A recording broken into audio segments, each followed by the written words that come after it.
New details tonight of Israel's accusations that UN workers took part in the October 7th terrorist attack. Multiple sources confirmed to ABC News Israel sent a dossier to foreign capitals alleging at least 12 workers for the UN's largest aid agency in Gaza, the United Nations Relief and Works Agency, participated in Hamas's rampage. The 5-page intelligence report accuses some of the UN workers of kidnapping while placing others at the scene of massacres, and at least one moved weapons for Hamas. The UN has not denied the claims, but they say that they have fired those employees. Joining us now to discuss this is the executive director of UN Watch, Hillel Neuer. Hillel, thank you so much for joining us. UN Watch is a nonprofit organization dedicated to holding the United Nations accountable to its founding principles. Are you at all surprised by these findings?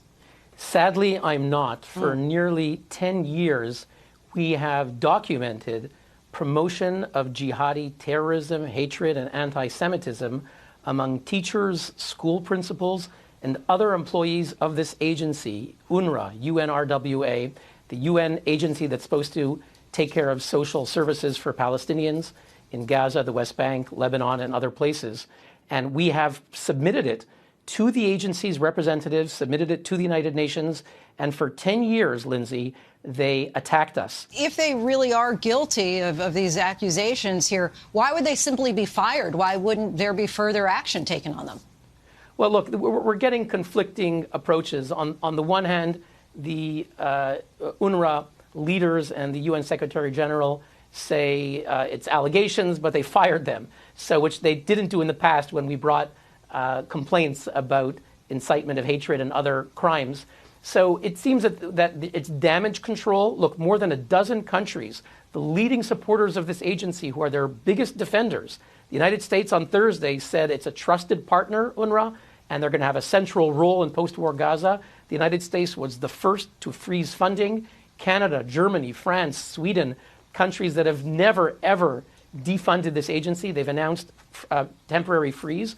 Our concern is that this will be reinstated quickly. They want to make this go away. And I want to drill down on a point that you just made, because you do have 10 countries who have suspended funding for the agency, which provides aid to 1.7 million Gazans, many caught up in the intense fighting near Khan Yunis.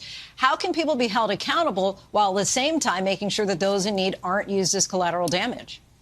Well, the fact is that UNRWA is unable and unwilling to hold its own people accountable. We've seen that over years. They, at times, will just do a slap on the wrist. We cannot trust UNRWA to hold anyone accountable on this issue. They don't even have the powers of criminal prosecution. They said they'd be prosecuted. Who's going to prosecute them? In Gaza, the authority is Hamas. Are they going to hand them over to Israel? UNRWA would never do that. There are other UN agencies that can do it. UNRWA is infiltrated with Hamas, and it is just a failure. It needs to be abolished. They cannot be trusted to do it. We know that you're headed to Congress tomorrow to present new evidence of what you call the poison of hate that has infected thousands within UNRWA. What are you hoping comes out of that meeting? Look, we're going to present new evidence of a Telegram chat group with 3,000 UNRWA teachers called the UNRWA Telegram Teachers Chat Group. And in it, we found technical information about work schedules and salary payments for UNRWA teachers in Gaza, mixed with cheering and celebrations of the massacre of October 7th as it happened. And afterwards, one UNRWA teacher said, who taught these shaheeds, these holy martyrs, to do this incredible stuff? Where did they get their incredible education? We need to replicate it. The fact is that, AOC and other politicians are saying it's just a few bad apples. It's not the whole agency. It's not a few bad apples. The poison goes right to the core. And so what's the solution? Well, we need to abolish UNRWA. It's a failure. Other UN agencies can do it. Bear in mind that by UNRWA, by the way, it's our taxes. The U.S. gave over $300 million last year. Palestinians are very capable people. We saw what they did with building the tunnels. Sadly, they used their resources for war. They need to use their resources for peace.